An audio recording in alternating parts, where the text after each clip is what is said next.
Dear students, welcome to my channel. মই ইতিমধ্যে পোহৰ চেপ্টাৰটোৰ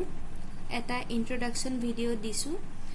তাত মই আলোচনা কৰিছিলোঁ সমতল দাপোনৰ বিষয়ে। তোমালোকে আগতে যিখিনি পাই আহিছা তাৰ পুনৰালোচনা কৰা হৈছিল আৰু লগতে গোলাকাৰ দাপোনৰ বিষয়ে অকণমান ষ্টাৰ্ট কৰিছিলোঁ। যিবোৰ দাপোনৰ প্ৰতিফলন পৃষ্ঠখন গোলাকাৰ তাকে গোলকীয় বা গোলাকাৰ দাপোন বুলি কোৱা হয়। আৰু গোলাকাৰ দাপোন দুই প্ৰকাৰৰ। এবিধ হ'ল অবতল দাপোন, যাক ইংলিছত কোৱা হয় কনকেভ মিৰৰ, আৰু আনবিধ হ'ল উত্তল দাপোন, যাক ইংলিছত কোৱা হয় কনভেক্স মিৰৰ। ঠিক আছে। এতিয়া অবতল দাপোন কি আছিলে? যিবোৰ গোলাকাৰ দাপোনৰ প্ৰতিফলন পৃষ্ঠখন ভিতৰলৈ সোমোৱা, এইদৰে ভিতৰলৈ ভাঁজ খোৱা, সেইবিলাক দাপোনক অবতল দাপোন বুলি কোৱা হয়। আৰু যিবোৰ দাপোনৰ প্ৰতিফলন পৃষ্ঠখন এইদৰে বাহিৰলৈ ওলোৱা, সেইবোৰক উত্তল দাপোন বুলি কোৱা হয়। ঠিক আছে। এতিয়া নেক্সট গোলাকাৰ দাপোনৰ বিভিন্ন অংশৰ বিষয়ে তোমালোকে জানি ল'ব লাগিব। সেইবিলাক ভালকৈ জানিলেহে তাৰ পিছৰ টপিকখিনি আয়ত্ত কৰাত সুবিধা হ'ব। এতিয়া চোৱা, অবতল দাপোন হওক উত্তল দাপোন হওক, যিখন প্ৰতিফলন পৃষ্ঠ, সেই প্ৰতিফলন পৃষ্ঠখনৰ একেবাৰে যিটো মধ্যবিন্দু, একদম মাজত থকা বিন্দু, এতিয়া অবতল দাপোনখনৰ ক্ষেত্ৰত প্ৰতিফলন পৃষ্ঠখন ইয়াৰ পৰা ইয়ালৈকে আছে, হয়নে? এইটো মূৰৰ পৰা এইটো মূৰলৈকে আছে। তাৰ একদম মাজৰ বিন্দুটো এইখিনি মানত হ'ব, হয়নে? সেই মাজৰ বিন্দুটোকে মেৰু বুলি কোৱা হয়। এই বিন্দুটোক কি বুলি কয়? মেৰু বুলি কোৱা হয়। ইংলিছত যাক কোৱা হয় পল। ঠিক আছে। আকৌ এই উত্তল দাপোনখনৰ ক্ষেত্ৰতো প্ৰতিফলন পৃষ্ঠ ইয়াৰ পৰা ইয়ালৈকে আছে, হয়নে? আৰু সেই প্ৰতিফলন পৃষ্ঠখনৰ একদম মাজৰ বিন্দুটো, যিটো এইখিনি মানত হ'ব, সেইটোক কি বুলি ক'ব? দাপোনখনৰ মেৰু বুলি কোৱা হ'ব। এইটো হ'ল প্ৰথম সংজ্ঞা। আৰু গোলাকাৰ দাপোনৰ মেৰুক পি আখৰেৰে ৰিপ্ৰেজেণ্ট কৰা হয়। গতিকে এইখন অবতল দাপোন, প্ৰতিফলন পৃষ্ঠৰ মধ্যবিন্দুটো হ'ল মেৰু, আৰু তাক আমি পি আখৰেৰে ৰিপ্ৰেজেণ্ট কৰিব পাৰোঁ। ঠিক তেনেকৈ উত্তল দাপোনখনৰ প্ৰতিফলন পৃষ্ঠৰ মধ্যবিন্দুটো, কেন্দ্ৰবিন্দুটো, তাক আমি মেৰু বুলি কওঁ আৰু তাক পি আখৰেৰে ৰিপ্ৰেজেণ্ট কৰিব পাৰি। তাৰপিছত এটা কথা মন কৰা, উত্তলেই হওক বা অবতল দাপোনেই হওক, যিখন প্ৰতিফলন পৃষ্ঠ গোলাকৃতিৰ, সেই প্ৰতিফলন পৃষ্ঠখন যেন এটা বেলেগ গোলকৰ পৰা কাটি অনা হৈছে তেনেকুৱা যেন লাগে, হয়নে? গতিকে এই গোলাকাৰ দাপোনৰ প্ৰতিফলন পৃষ্ঠখন প্ৰকৃতাৰ্থত যিটো গোলকৰ অংশ, সেই গোলকটোৰ যিটো কেন্দ্ৰ, সেই কেন্দ্ৰটোকে গোলাকাৰ দাপোনখনৰ ভাঁজ কেন্দ্ৰ বুলি কোৱা হয়। মনত থাকিবনে? মই আকৌ ৰিপিট কৰিছোঁ, গোলাকাৰ দাপোনৰ প্ৰতিফলন পৃষ্ঠখন প্ৰকৃতাৰ্থত যিটো গোলকৰ অংশ, সেই গোলকটোৰ কেন্দ্ৰটোকে গোলাকাৰ দাপোনখনৰ ভাঁজ কেন্দ্ৰ বুলি কোৱা হয় আৰু ইয়াক চি আখৰেৰে ৰিপ্ৰেজেণ্ট কৰা হয়। মই টাৰ্মবিলাকৰ সৈতে চিম্বলবোৰ এবাৰ লাষ্টত লিখাই দিম বাৰু। এতিয়া জাষ্ট ছবিটো সৰু কাৰণে তাত আখৰবোৰ লিখিবলৈ প্ৰব্লেম হয়, মই চিম্বলকেইটা ব্যৱহাৰ কৰিছোঁ। তোমালোকে মনত ৰাখি যোৱা, মই আকৌ লিখাই দিম। পি মানে হ'ল দাপোনখনৰ মেৰু আৰু চিক কোৱা হয় ভাঁজ কেন্দ্ৰ।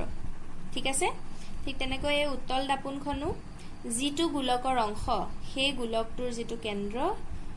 তাক গোলাকাৰ দাপোনখনৰ ভাঁজ কেন্দ্ৰ বুলি কোৱা হয় আৰু চি আখৰেৰে ৰিপ্ৰেজেণ্ট কৰা হয়। ঠিক আছে। নেক্সট, গোলাকাৰ দাপোনখনৰ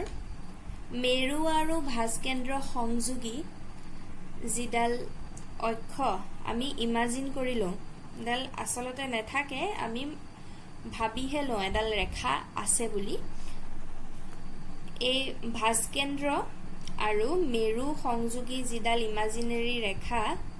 লাইনডাল, সেইডালক মুখ্য অক্ষ বুলি কোৱা হয়। ঠিক আছে। এই উত্তল দাপোনখনৰো ভাঁজ কেন্দ্ৰ আৰু মেৰু সংযোগী যিডাল ৰেখা, ইমাজিনেৰী লাইন,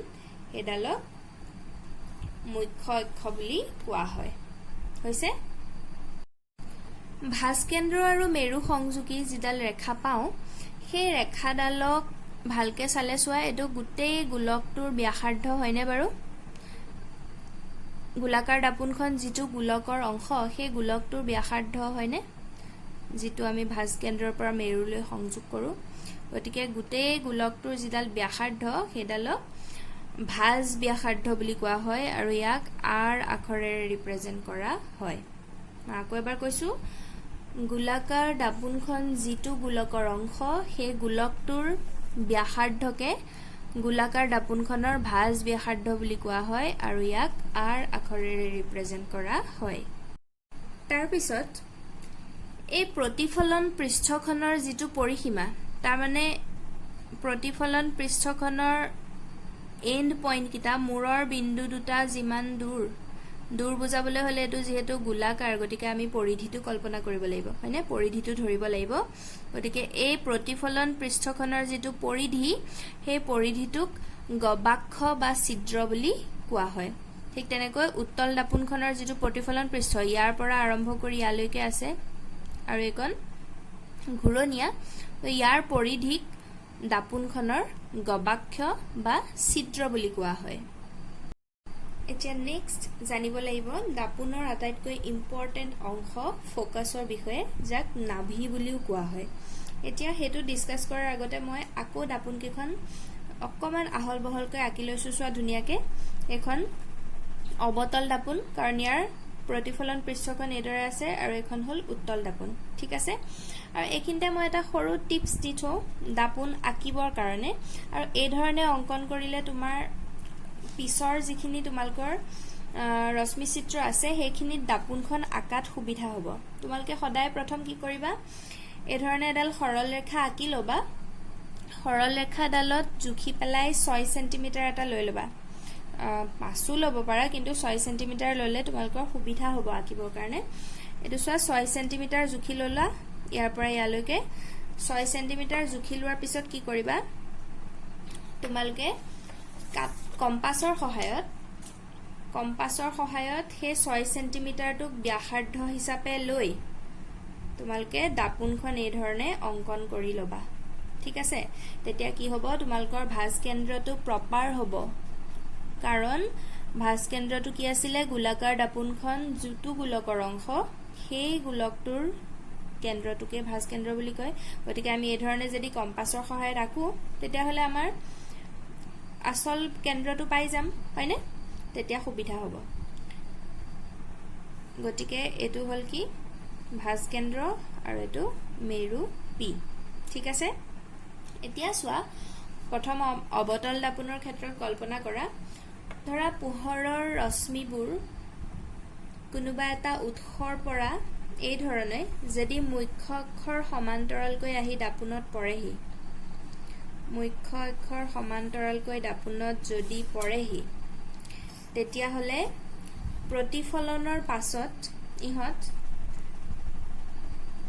এটা নিৰ্দিষ্ট বিন্দুৰ মাজেৰে ঠিক পাৰ হৈ যায় এটা নিৰ্দিষ্ট বিন্দুৰ মাজেৰে পাৰ হৈ যায় আৰু সেই বিন্দুটোকে ফোকাস বুলি কোৱা হয় এফালপা আহাও মুখ্য অক্ষৰ সমান্তৰালকৈ যদি ৰশ্মি কিছুমান আহে এই ধৰণে তেতিয়া হলে এই পৃষ্ঠখনত ঠেকা খাই প্ৰতিফলন হ'ব আৰু প্ৰতিফলনৰ পাছত হিয়তি এটা নিৰ্দিষ্ট বিন্দুত গুট খাই গৈ আৰু সেই বিন্দুটোকে ফোকাস বুলি কোৱা হয় আৰু তাক F আখৰেৰে ৰিপ্ৰেজেন্ট কৰা হয় মই এফালে আৰু এডাল ৰশ্মি আঁকি দিছো এডাল মুখ্য অক্ষ আছিল হয়নে ভাঁজ কেন্দ্ৰ আৰু মেৰু সংযোগী ইমাজিনাৰী লাইনডাল তাৰ সমান্তৰালকৈ যদি এদৰে আহি ইয়াত প্ৰতিফলন পৃষ্ঠখনত পৰে প্ৰতিফলিত হৈ এটা বিন্দুৰ মাজেৰে পাৰ হৈ যায়গৈ মানে কি সব ৰশ্মিবোৰ যেন এটা বিন্দুত গুট খাইছে তেনেকুৱা যেন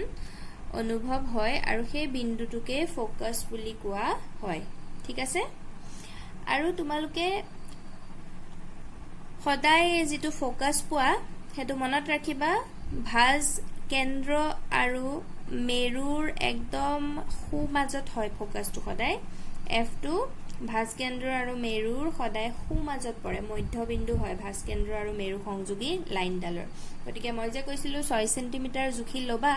গতিকে তাৰ ফলত তোমালকৰ F2 দিবলৈ সুবিধা হ'ব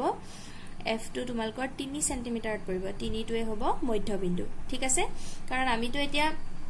দাপোনখন আনি পেলে হসা অৰ্থত কোট ফোকাস হৈছে হেতু চাব নোৱাৰিম ন পোহৰৰ ৰশ্মিবোৰ গতিকে আমি ইমাজিন কৰি লব লাগিব আৰু এই ফোকাসটো সদায় কি হয় মেৰু আৰু ভাস্কেন্দ্ৰৰ মধ্যবিন্দু হয় গতিকে তোমালোকে সম্পূৰ্ণ ধুনিয়াকৈ যদি জুখি মাখি আকা তেতিয়া হলে চিত্ৰবোৰ পুৰা প্ৰপাৰ হ'ব ঠিক আছে যিহেতু অবতল দাপোনে পোহৰৰ ৰশ্মিসমূহ এটা বিন্দুত কেন্দ্ৰীভূত কৰে অৰ্থাৎ ফোকাছত কেন্দ্ৰীভূত কৰে এতিয়া চোৱা যদি কাৰোবাৰ হাতত অবতল দাপোন থাকে তেতিয়া তোমালোকে এটা এক্সপেৰিমেন্ট কৰি চাব পাৰা এখন কাগজ লৈ পেলাই সূৰ্যৰ পোহৰত সেই দাপোনখনৰ সহায়ত সূৰ্যৰ ৰশ্মিবোৰ যদি সেই কাগজখনত কেন্দ্ৰীভূত কৰা ফোকাসটো কাগজখনত পেলোৱা তেতিয়া কি হ'ব সেই কাগজখন এটা মুহূৰ্তত বেছি গৰম হৈ পেলাই জ্বলি উঠিব কাৰণ সকলোবোৰ সূৰ্যৰ ৰশ্মি যেতিয়া একেটা বিন্দুতে লগ খাব সেই বিন্দুটোৰ অত্যধিক গৰম হৈ যাব আৰু তাৰ ফলত কাগজখন জ্বলি উঠিব এতিয়া নেক্সট আমি যদি উত্তল দাপোনৰ ক্ষেত্ৰত চাওঁ উত্তল দাপোনটো এনেকৈ মুখ্য অক্ষৰ সমান্তৰালকৈ আহা ৰশ্মি কিছুমান কনসিডাৰ কৰি ললো এই ধৰণে ৰহিম দূৰত্বৰ পৰা মুখ্য অক্ষৰ সমান্তৰালকৈ কিছুমান ৰশ্মি আহিছে এতিয়া উত্তল দাপোনে কিন্তু কেন্দ্ৰীভূত নকৰে উত্তল দাপোনে কি কৰে ৰশ্মিসমূহ অপসাৰী কৰে প্ৰতিফলন পৃষ্ঠত এইদৰে পৰাৰ পিছত উত্তল দাপোনে ৰশ্মিসমূহ অপসাৰিত কৰিব এই ধৰণে এই যে দাপোনখনৰ পৰা আঁতৰাই পঠিয়াই ৰশ্মিবোৰ ইয়াক অপসাৰী কৰা বুলি কোৱা হয় কিন্তু অবতল দাপোনৰ ক্ষেত্ৰত কি হৈছিলে ৰশ্মিবোৰ আহি এক জায়গাত থুপ খাইছিলে তে এনেকুৱা এক জায়গাত গুট খোৱাটোক অভিসাৰী বুলি কোৱা হয় কিন্তু যদি ইডাল আন্দালৰ পৰা আঁতৰি যায় এই ধৰণে যেটো উত্তল দাপোনৰ ক্ষেত্ৰত হয় তাক অপসাৰী হোৱা বুলি কয় ঠিক আছে এই ধৰণে প্ৰতিফলিত হৈ পেলাই অপসাৰী হৈ দাপোনখনৰ পৰা আঁতৰি যাব তো আসলতে আমি চাবলৈ গলে কি হৈছে এই ৰশ্মিবোৰে কিন্তু কটো কটাকটি কৰা নাই কিন্তু আমি ফোকাস কাকো যত ৰশ্মিবিলাক কেন্দ্ৰীভূত হয় তাকে আমি ফোকাস বুলি কওঁ ঠিক আছে কিন্তু এতিয়া উত্তল দাপোনৰ ক্ষেত্ৰতো হসাহজিকে কাটাকুটি কৰাই নাই হয়নে কিন্তু এই প্ৰতিফলিত ৰশ্মিবিলাক যদি ডটেড লাইন দি দাপোনখনৰ পিছফালে এনেকৈ বহাই দিয়া হয় তেতিয়া কি দেখা যাব যে ইহত যেন গৈ এটা বিন্দুত মিলিত হৈছে বা আমি এনেকৈ ক'ব পাৰো উল্টাকে যেন এই বিন্দুটোৰ পৰা ওলাই আহিছে ৰশ্মিবোৰ তেনেকুৱা যেন দেখা যায় গতিকে এই যিটো বিন্দুৰ পৰা ওলাই আহা যেন লাগে ৰশ্মিবোৰ সেই বিন্দুটোকে উত্তল দাপোনৰ ফোকাস এফ বুলি কোৱা হয় ঠিক আছে মই আকৌ এবাৰ ৰিপিট কৰি দিছো অবতল দাপোনৰ ক্ষেত্ৰত পোহৰৰ ৰশ্মিবোৰ প্ৰতিফলনৰ পিছত যিটো বিন্দুত লগ লাগে বা গুট খায় সেই বিন্দুটোক অবতল দাপোনখনৰ ফোকাস বুলি কোৱা হয় আৰু উত্তল দাপোনৰ ক্ষেত্ৰত প্ৰতিফলিত ৰশ্মিসমূহ যিটো বিন্দুৰ পৰা হসাহসিকে ওলাই নাহে কিন্তু যিটো বিন্দুৰ পৰা ওলাই আহা যেন অনুমান হয় সেই বিন্দুটোকে উত্তল দাপোনখনৰ ফোকাস বা নাভি বুলি কোৱা হয় ঠিক আছে বুজি পাইছেনে বাৰু এতিয়া মেৰুৰ পৰা ফোকাসৰ মাজৰ যিকণ দূৰত্ব হেকনক ফোকাস দৈৰ্ঘ্য বুলি কোৱা হয় ঠিক আছে গতিকে এতিয়া আমি কি গম পালো ফোকাসটো থাকে মেৰু আৰু ভাস্কেন্দ্ৰৰ মধ্যবিন্দুত হয় যাক ভাজ ব্যাসাৰ্ধ বুলি কোৱা হৈছিল ভাস্কেন্দ্ৰ আৰু মেৰুৰ মাজৰ দূৰত্বটোক ভাজ ব্যাসাৰ্ধ বুলি কয় আৰু তাৰ সোমাজতে থাকে ফোকাসটো আৰু ফোকাস আৰু মেৰুৰ মাজৰ দূৰত্বক কোৱা হয় ফোকাস দৈৰ্ঘ্য বুলি গতিকে ভাস্কেন্দ্ৰ আৰু মেৰুৰ মাজত এটা সম্পৰ্ক আছে আৰু সেই সম্পৰ্কটোক আমি কি ধৰণে লিখিব পাৰো চোৱা যদি ফোকাস দৈৰ্ঘ্যটোক আমি স্মল এফ এৰে বুজাও সৰু হাতৰ এফটোৱে যদি ফোকাস দৈৰ্ঘ্য বুজায় তেতিয়া এই ফোকাস দৈৰ্ঘ্যটো কি হ'ব যেহেতু ভাস্কেন্দ্ৰৰ মধ্যবিন্দুটো ফোকাস গতিকে ভাজ ব্যাসাৰ্ধৰ আধা নহবনে বাৰু এতিয়া ভাজ ব্যাসাৰ্ধটো আমি r এৰে ৰিপ্ৰেজেন্ট কৰো গতিকে f টো কি হ'ব r/2 হয়নে বা ইয়াক যদি আমি উল্টাকে লিখো কি ধৰণে লিখিব পাৰো ভাজ ব্যাসাৰ্ধটো 2f ৰ সমান হ'ব তাৰ মানে ফোকাস দৈৰ্ঘ্যৰ দুগুণ হল ভাজ ব্যাসাৰ্ধ ঠিক আছে সেইকাৰণে মই আকাৰ ক্ষেত্ৰত কি কৈছিলোঁ তোমালোকে জুখি মাখি আঁকিবা তেতিয়া জুখি আঁকিলে একদম প্ৰপাৰ হয় চিত্ৰবোৰ কোনো ভুল হোৱাৰ চান্সেছ নাথাকে হ'ব গতিকে এইখিনিয়ে আছিলে গোলাকাৰ দাপোনৰ বিভিন্ন অংশ